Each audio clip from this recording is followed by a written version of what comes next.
دینی ملی اسلامی بھائیوں، پردہ نشین خواتین اسلام، موضوع ہے تربیت اولاد۔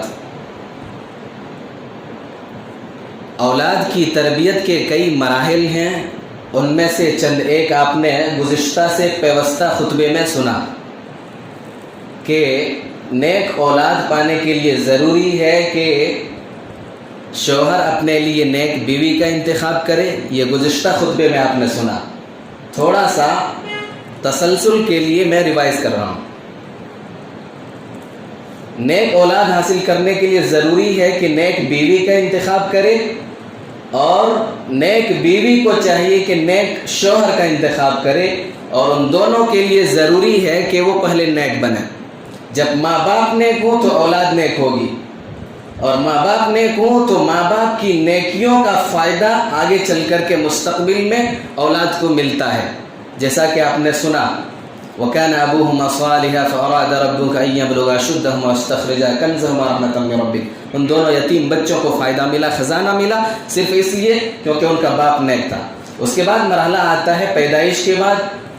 بچے کی پیدائش کے بعد 7ویں دن عقیقہ کیا جائے، سر مڑایا جائے، اچھا نام رکھا جائے۔ اس کے بعد اگلا مرحلہ آتا ہے کہ بچے سے محبت کی جائے، لیکن بیجا لاڈو پیار نہ ہو، اور بچے سے بے رغبتی، بے رخی اور بے توجہی بھی نہ ہو، کیونکہ یہ دونوں رویے بچے کے لیے انتہائی خطرناک ثابت ہو سکتے ہیں۔ حد سے زیادہ پیار و محبت بھی نہیں، اور بچوں سے بے رغبتی بھی نہیں، بے رخی اور بے توجہی نہیں۔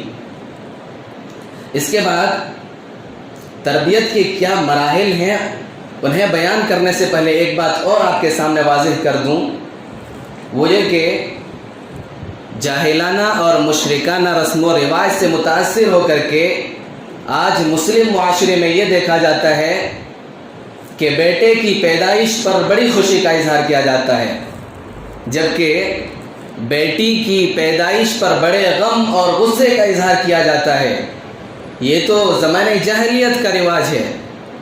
نبی صلی اللہ علیہ وسلم کی آمد سے پہلے کا ہے وَإِذَا بُشِّرَ أَحَدُهُم بِالْأُنثَىٰ ظَلَّ وَجْهُهُ مُسْوَدًّا وَهُوَ كَظِيمٌ۔ ان میں سے جب کسی کو بیٹی کی پیدائش کی خبر دی جاتی تو یہ خبر سن کر کے مارے غم اور غصے کے اس کا چہرہ کالا ہو جاتا تھا، اور اندر ہی اندر تنگی محسوس کرنے لگتا تھا، دم گھٹنے لگتا تھا اسے۔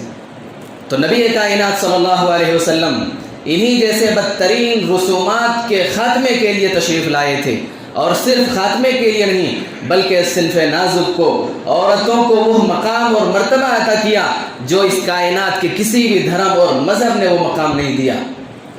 اور صرف مقام اور مرتبہ ہی نہیں دیا بلکہ دنیا والوں کو یہ خوشخبری دی کہ بیٹوں کے مقابلے میں بیٹیوں کی تربیت اور پرورش کرنے پر زیادہ اجر و ثواب ہے، اور صرف زیادہ اجر و ثواب ہی نہیں بلکہ جنت کی خوشخبری بھی رکھی ہے۔ نبی کائنات علیہ الصلوۃ والسلام نے ارشاد فرمایا من عال جاریتین حتی تبلغا جاء یوم القیامہ انا وهو کہاتین وضم اصابعہ۔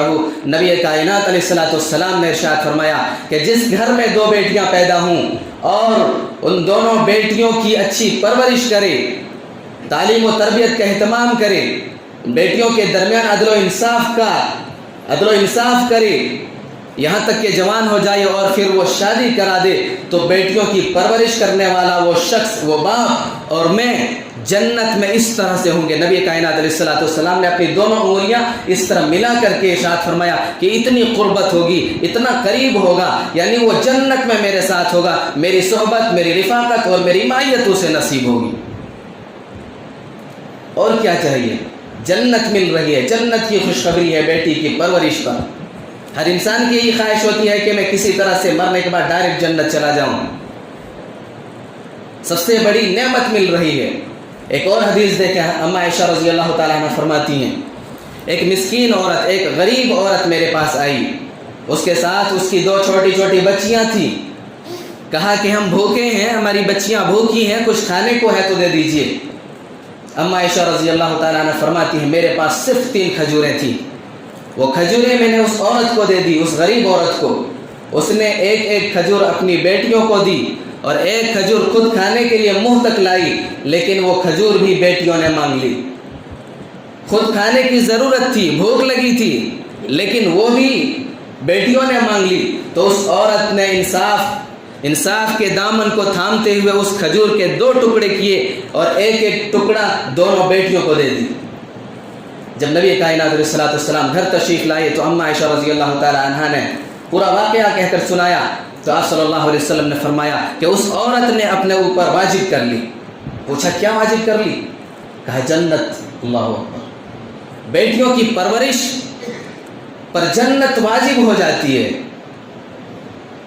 اس کے بعد بچے کی تربیت کا مرحلہ آتا ہے کہ جب بچہ کچھ سیکھنے سمجھنے لائق ہو جائے تو اسے سب سے پہلے توحید کی تربیت کی جائے، توحید کی تعلیم دی جائے، توحید کا درس دیا جائے، توحید کی نصیحت کی جائے اور شرک کی قباحت اسے بیان کیا جائے۔ اس مرحلے میں سب سے پہلے توحید کا درس دینا چاہیے۔ قرآن بھی یہی کہتا ہے اور حدیث بھی یہی کہتی ہے۔ دیکھیں قرآن کیا کہتا ہے رب کا، وَإِذْ قَالَ لُقْمَانُ لِابْنِهِ وَهُوَ يَعِظُهُ يَا بُنَيَّ لَا تُشْرِكْ بِاللَّهِ إِنَّ الشِّرْكَ لَظُلْمٌ عَظِيمٌ۔ حضرت لقمان اپنے بیٹے کو نصیحت کر رہے ہیں۔ حضرت لقمان نے بہت ساری باتوں کی نصیحت کی، ان میں سب سے پہلی نصیحت جو ہے وہ توحید کے تعلق سے ہے۔ میرے بیٹے شرک نہیں کرنا، شرک سب سے بڑا گناہ ہے۔ اس سے پتہ چلا کہ بچے کو سب سے پہلے کلمہ یاد کرایا جائے، اس کا معنی مفہوم سمجھایا جائے، شرک کی قباحت اسے بتلایا جائے۔ اب دیکھیں حدیث کیا کہتی ہے۔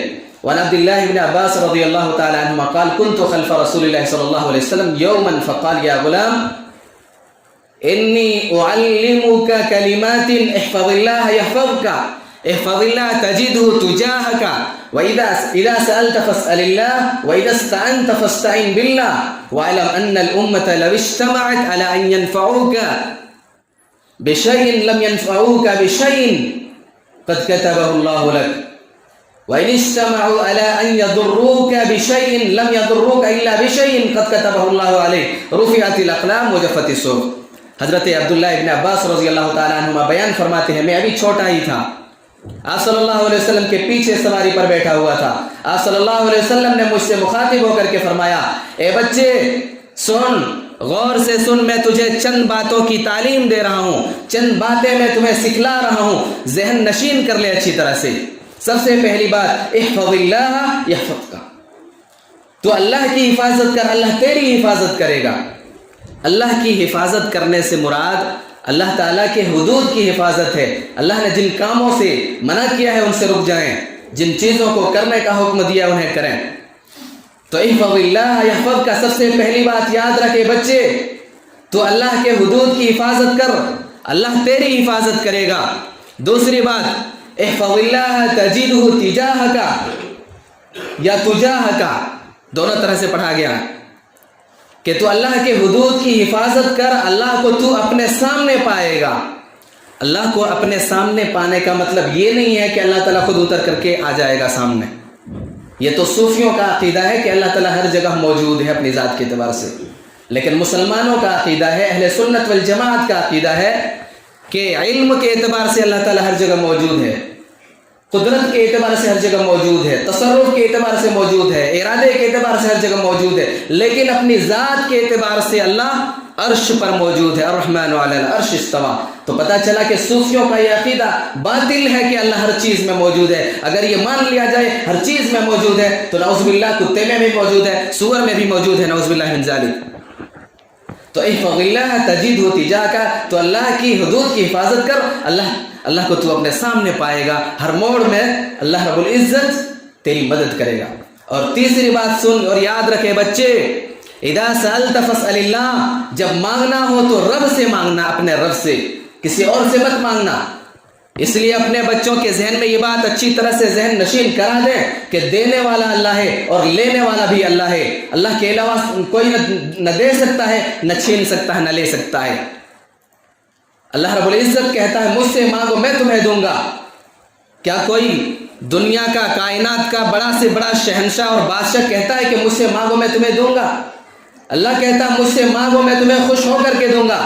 کوئی انسان کسی انسان سے مانگے تو وہ انسان ناراض ہو جاتا ہے، مجھ سے کیوں مانگ رہے ہو؟ اللہ کہتا ہے مجھ سے نہ مانگو تو میں ناراض ہو جاؤں گا۔ انسان مانگنے پر ناراض ہو رہا ہے، اللہ نہ مانگنے پر ناراض ہو رہا ہے۔ ایک انسان دوسرے انسان کے سامنے ہاتھ پھیلاتا ہے تو شرمندگی محسوس کرتا ہے، لیکن اللہ کے سامنے جب ہاتھ پھیلاتا ہے تو اس کا مقام اور مرتبہ بلند ہو جاتا ہے۔ اذا سألت فاسأل اللہ۔ اور چوتھی بات یاد رکھے بچے، وَإِذَا اسْتَعَنْتَ فَاسْتَعِنْ بِاللَّهِ۔ جب مدد کے لیے کسی کو پکارنا ہو تو اللہ کو پکارنا، کیونکہ کوئی ولی پیر فقیر تمہاری مدد نہیں کر سکتا، مدد کرنے والی ذات صرف اللہ کی ذات ہے۔ اور اس بات کو بھی اچھی طرح سے ذہن نشین کر لے اے بچے، نبی صلی اللہ علیہ وسلم مخاطب ہیں عبداللہ بن عباس رضی اللہ تعالیٰ عنہما سے، کہ اس بات کو بھی اچھی طرح سے ذہن نشین کر لے اے بچے، دنیا پوری دنیا مل کر کے تجھے نفع پہنچانا چاہے تو نہیں پہنچا سکتی، مگر اتنا ہی جتنا اللہ رب العزت نے تیری قسمت میں لکھ دیا ہے، اور پوری دنیا مل کر کے تجھے نقصان پہنچانا چاہے تو نہیں پہنچا سکتی، مگر اتنا ہی جتنا کہ اللہ رب العزت نے تمہاری قسمت میں لکھ رکھا ہے۔ تو اس سے پتہ چلا کہ نفع اور نقصان کا مالک رب ذوالجلال والاکرام ہے۔ اپنے بچے کے ذہن میں اس بات کو اچھی طرح سے ذہن نشین کر دیں کہ نفع اور نقصان کا مالک صرف رب کی ذات ہے، رب ذوالجلال والاکرام ہے۔ پوری دنیا مل کر کے نہ نفع پہنچا سکتی ہے اور نہ ہی نقصان پہنچا سکتی ہے۔ جو قسمت میں اللہ رب العزت نے لکھ دیا وہی ہو کر کے رہے گا۔ اسی لیے آگے نبی صلی اللہ علیہ وسلم نے فرمایا رفعت الاقلام وجفت الصحف، قلم اٹھا لیے گئے اور صحیفے خشک ہو گئے، اب رد و بدل نہیں ہو سکتا، جو قسمت میں اللہ رب العزت نے لکھ دیا وہی ہو کر کے رہے گا۔ تو یہ حدیث سے پتہ چلا کہ اس مرحلے میں سب سے پہلے توحید کی تعلیم اور تربیت کی جائے۔ حضرت لقمان نے اپنے بیٹے کو جن باتوں کی نصیحت کی، اگر وہ باتیں آپ کو معلوم ہو جائیں، وہ باتیں آپ اپنے ذہن میں بٹھا لیں، اس پر عمل کر لیں، تو بچے کی تربیت کا پورا طریقہ آپ کو معلوم ہو جائے گا، کہیں اور جانے کی ضرورت ہی نہیں پڑے گی۔ اتنی بہترین تربیت کی، اتنی بہترین نصیحت کی حضرت لقمان نے اپنے بیٹے کو، رب ذوالجلال والاکرام نے اپنے کلام مجید کے اندر جگہ عطا فرما دی۔ کن باتوں کی نصیحت کی؟ وہ ساری باتیں میں انشاءاللہ آپ کے سامنے رکھوں گا۔ حضرت لقمان نے سب سے پہلے اپنی اولاد کو، اپنے بیٹے کو سب سے پہلے توحید کا درس دیا۔ یا بنی لا تشرک باللہ، سورہ لقمان آیت نمبر 13۔ یا بنی لا تشرک باللہ ان الشرک لظلم عظیم، میرے بیٹے شرک مت کرنا، شرک سب سے بڑا گناہ ہے، ظلم عظیم ہے۔ اس کے بعد کس بات کی نصیحت کی؟ آیت نمبر 13 میں شرک سے منع کیا، یعنی توحید کی تعلیم دی۔ اس کے بعد آیت نمبر 16 میں عقیدے کی درستگی کی تعلیم دی، عقیدے کی درستگی کی تربیت کی۔ جب تک عقیدہ درست نہ ہو تب تک کوئی بھی عمل قابل قبول نہیں، عقیدے کی درستگی کی تعلیم دی۔ اس کے بعد اعمال کی تربیت کی، عمل کی اصلاح کیسے ہو۔ اس کے بعد اخلاق و کردار کی تربیت کی۔ اس کے بعد معاشرت کی تربیت کی، معاشرت کے تعلق سے معاشرہ کیسے خوشگوار ہو، معاشرے میں تمہیں کیسے رہنا ہے۔ تو آیت نمبر 13 میں حضرت لقمان کی نصیحت کا آغاز ہوا۔ پھر اللہ رب العزت نے 2 آیتیں ایسی اتاری بیچ میں، جن آیتوں میں اللہ رب العزت نے اپنی بات رکھی، یعنی حضرت لقمان کی نصیحت کے بیچ میں 2 آیتیں لا کر کے اللہ رب العزت اپنے بندوں کو اور انسانوں کو نصیحت کر رہا ہے۔ اللہ رب العزت کیا نصیحت کر رہا ہے؟ وَوَصَّيْنَا الْإِنسَانَ بِوَالِدَيْهِ، والدین کے ساتھ حسن سلوک کا حکم دے رہا ہے، والدین کے ساتھ حسن سلوک کا حکم دے رہا ہے اور شرک سے منع فرما رہا ہے۔ یعنی پہلے بھی حضرت لقمان کی نصیحت، بعد میں بھی حضرت لقمان کی نصیحت، بیچ میں اللہ رب العزت نے 2 آیتیں ایسی رکھی جن میں اللہ رب العزت نے اپنی بات رکھی۔ تو حضرت لقمان کی نصیحت کے بیچ میں اللہ رب العزت نے یہ 2 آیتیں کیوں رکھی؟ اللہ رب العزت نے ان 2 آیتوں میں انسانوں کو والدین کے ساتھ حسن سلوک کی نصیحت کیوں کی؟ مفسرین اس کی گہرائی بتاتے ہیں، نقطہ بتاتے ہیں کہ جب حضرت لقمان نے اپنے بیٹے سے کہا کہ شرک مت کرنا، توحید کی تعلیم دی، تو رب ذوالجلال والاکرام فرما رہا ہے کہ اے میرے بندے لقمان، تو نے اپنے بچے سے میرا سب سے بڑا حق کا ذکر کیا، بیان کیا، تو اب میں تیرے بچے سے تیرا حق بیان کر رہا ہوں۔ وَوَصَّيْنَا الْإِنسَانَ بِوَالِدَيْهِ، ہم نے والدین کے ساتھ حسن سلوک کا حکم دیا ہے انسان کو۔ وَوَصَّيْنَا الْإِنسَانَ بِوَالِدَيْهِ حَمَلَتْهُ أُمُّهُ وَهْنًا عَلَى وَهْنٍ وَفِصَالُهُ فِي عَامَيْنِ أَنِ اشْكُرْ لِي وَلِوَالِدَيْكَ إِلَيَّ الْمَصِيرُ۔ اجمالی طور پر اللہ رب العزت نے کہا کہ دونوں کے ساتھ حسن سلوک کرنا ہے، لیکن اس کے بعد تفصیل میں صرف ماں کا تذکرہ ہے، حملت وهن على وهن وفصال في عامين، یہ تفصیل ہے، اور اس تفصیل میں صرف ماں کا تذکرہ ہے، باپ کا تذکرہ نہیں ہے۔ تفصیل میں کیا ہے کہ اس کی ماں دکھ پر دکھ اٹھا کر اسے حمل میں رکھتی ہے اور دودھ پلاتی ہے 2 سال تک، اس کا دودھ چھوڑانا 2 برس ہے۔ اس تفصیل میں ماں کا ذکر ہے، باپ کا ذکر نہیں ہے۔ اس سے پتہ چلا کہ ماں کا درجہ باپ کے مقابلے میں زیادہ ہے۔ وہ کیسے؟ کیونکہ ایک ماں دکھ پر دکھ اٹھا کر کے عمل میں رکھتی ہے، جبکہ ایک باپ نہیں رکھتا۔ ایک درجہ یوں بڑھ گیا، پھر پیدائش کے وقت جو تکلیف سہتی ہے وہ ایک باپ نہیں سہتا ہے۔ دوسرا درجہ یوں بڑھ گیا ماں کا، اور پھر 2 سال تک بچے کو جو دودھ پلاتی ہے ایک باپ نہیں پلاتا ہے، تو تیسرا درجہ یوں بڑھ گیا ماں کا۔ ایک صحابی نبی صلی اللہ علیہ وسلم کے پاس آئے اور کہنے لگے، اللہ کے رسول صلی اللہ علیہ وسلم، میرا حسن سلوک کا سب سے زیادہ حقدار کون ہے؟ تو نبی کائنات علیہ السلام نے ارشاد فرمایا تیری ماں، پھر پوچھا، پھر فرمایا تیری ماں، پھر پوچھا، پھر فرمایا تیری ماں، پھر پوچھا، پھر چوتھی مرتبہ فرمایا تیرا باپ۔ تو اس حدیث سے پتہ چل رہا ہے کہ باپ کے مقابلے میں ماں کے درجے زیادہ ہیں۔ ماں کے 3 درجے ہیں، باپ کا 1 درجہ ہے۔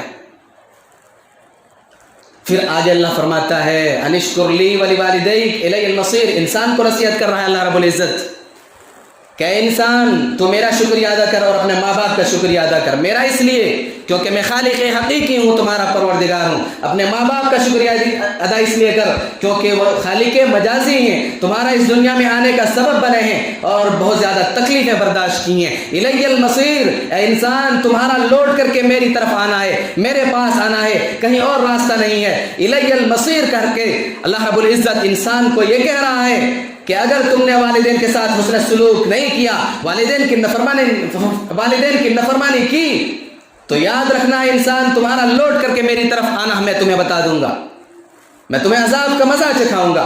پھر آیت نمبر 15 میں اللہ پھر ارشاد فرماتا ہے، نصیحت کر رہا ہے بندوں سے، انسان سے وَإِن جَاهَدَاكَ عَلَىٰ أَن تُشْرِكَ بِمَا لَيْسَ لَكَ بِهِ عِلْمٌ فَلَا تُطِعْهُمَا وَصَاحِبْهُمَا فِي الدُّنْيَا مَعْرُوفًا وَاتَّبِعْ سَبِيلَ مَنْ أَنَابَ إِلَيَّ ثُمَّ إِلَيَّ مَرْجِعُكُمْ فَأُنَبِّئُكُم بِمَا كُنتُمْ تَعْمَلُونَ۔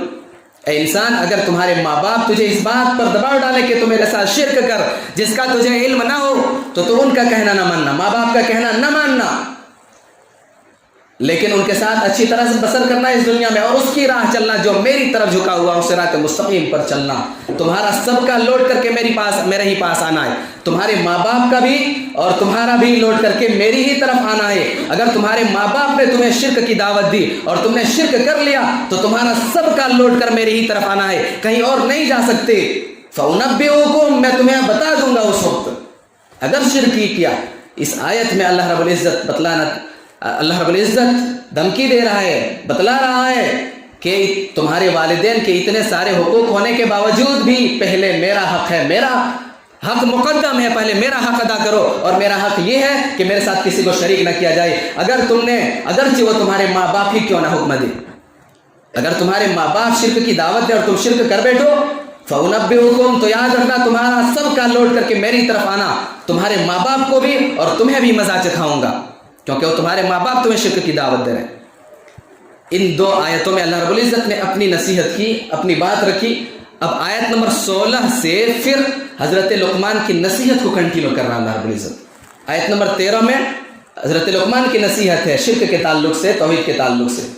پھر 2 آیتوں میں بیچ میں اللہ رب العزت نے اپنی نصیحت کی بات رکھی۔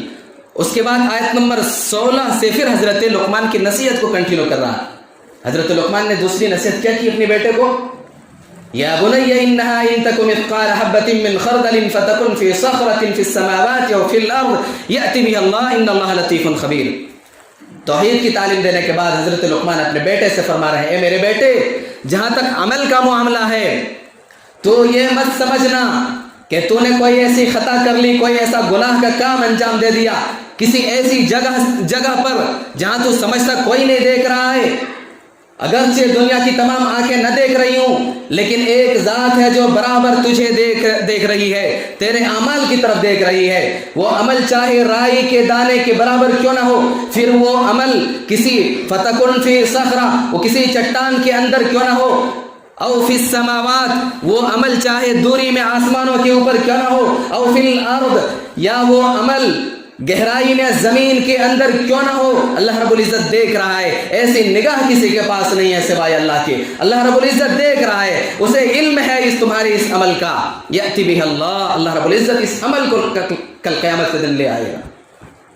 اس آیت کے اندر ذرا غور فرمائے، اللہ رب العزت کی قدرت کاملہ اور علم کاملہ کا بیان ہوا ہے. قدرت کاملہ اور علم کاملہ. علم کامل کیا ہے کہ کوئی عمل چھوٹا سا چھوٹا کیوں نہ ہو، پھر وہ عمل چٹان کے اندر ہو یا آسمانوں میں ہے اور زمین کے گہرائی میں کہیں بھی ہو، اللہ رب العزت دیکھ رہا ہے اور جان رہا ہے اس عمل کے تعلق سے. یہ علم کامل ہے. اور قدرت کامل کیا ہے؟ یأتی بہ اللہ، اللہ اس چھوٹے سے عمل کو لانے پر قادر ہے. کل قیامت کے دن لے کے آئے گا. کسی انسان کو جلا کر کے راکھ کر دیا جائے، اس کی راکھ ہوا میں اڑا دیا جائے، کسی انسان کو زمین کے اندر دفن کر دیا جائے، سڑ گل کر کے مٹی ہو جائے اور اس مٹی کو بھی بکھیر دیا جائے. اللہ رب العزت کو اس کے جسم کے تمام اعضاء کا علم ہے. اور صرف علم ہی نہیں ہے بلکہ اس کے جسم کے تمام اعضاء کو جوڑ کر کے انسانی شکل دے دینا، یہ اس کی قدرت کاملہ کی دلیل ہے. اس سے پتہ چلا جس کے پاس علم کامل ہو اور قدرت کامل ہو وہی الہ ہو سکتا ہے، وہی معبود ہو سکتا ہے، وہی عبادت کے لائق ہو سکتا ہے. اور علم کامل اور قدرت کامل اللہ کے سوا کسی کے پاس نہیں ہے. اس سے پتہ چلا اللہ کے سوا کوئی معبود نہیں، کوئی الہ نہیں، کوئی عبادت کے لائق نہیں. جس کے پاس علم کامل ہو، قدرت کامل ہو، وہی الہ ہو سکتا ہے. تو حضرت لقمان نے دوسری نصیحت کیا کی؟ عقیدے کی درستگی. یہ عقیدہ ہونا چاہیے کہ ہم جو عمل کر رہے ہیں اللہ دیکھ رہا ہے. کوئی گناہ کا کام انجام دے رہا ہو، اگر یہ سوچ لے اللہ دیکھ رہا ہے فوراً پیچھے ہٹ جائے گا. کوئی نیکی کا کام انجام دے رہا ہو فوراً اس کام کو کرے گا، اللہ دیکھ رہا ہے، اس کا اجر مجھے نوازے گا. اس کے بعد تیسری نصیحت کیا کی حضرت لقمان نے؟ اصلاح عمل کے تعلق سے. عمل کی اصلاح، عمل اچھا ہونا چاہیے. عمل میں گڑبڑی ہو فوراً ٹوکا جائے، عمل میں گڑبڑی دیکھی جائے فوراً ٹوکا جائے اپنے بچے کو.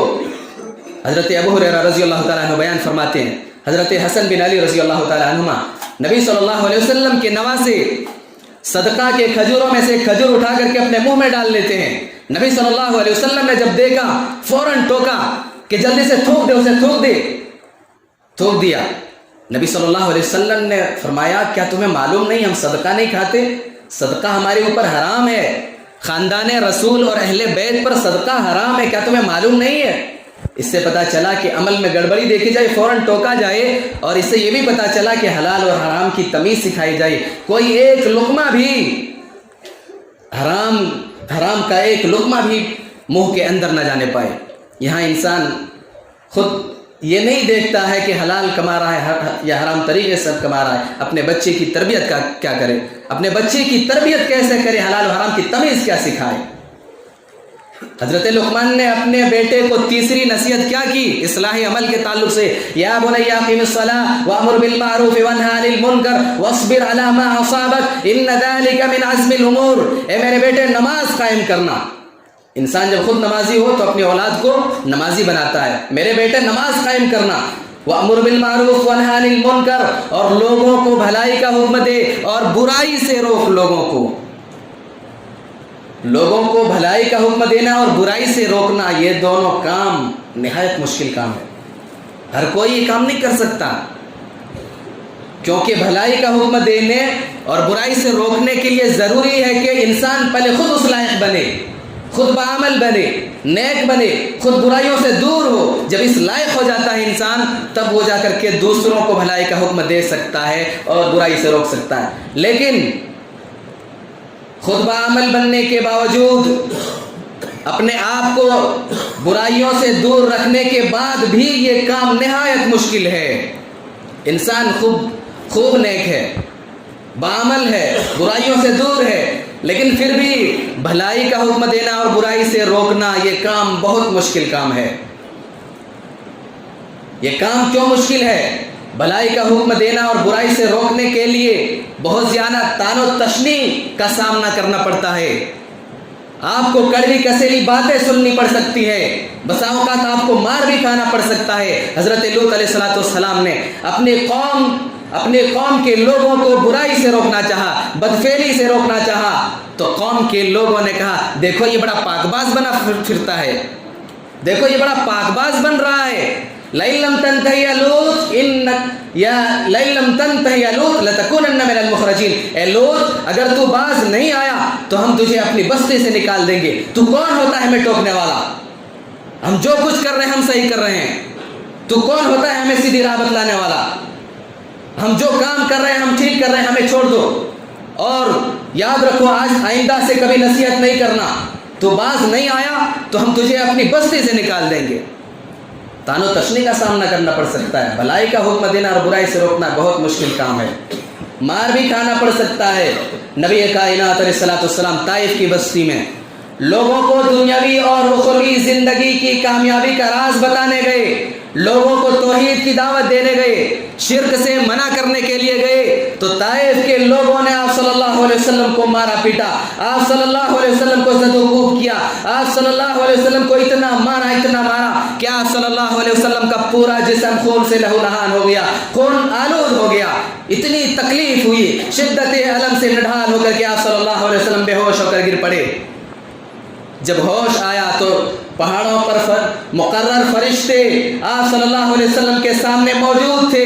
آپ صلی اللہ علیہ وسلم سے اجازت مانگ رہے تھے.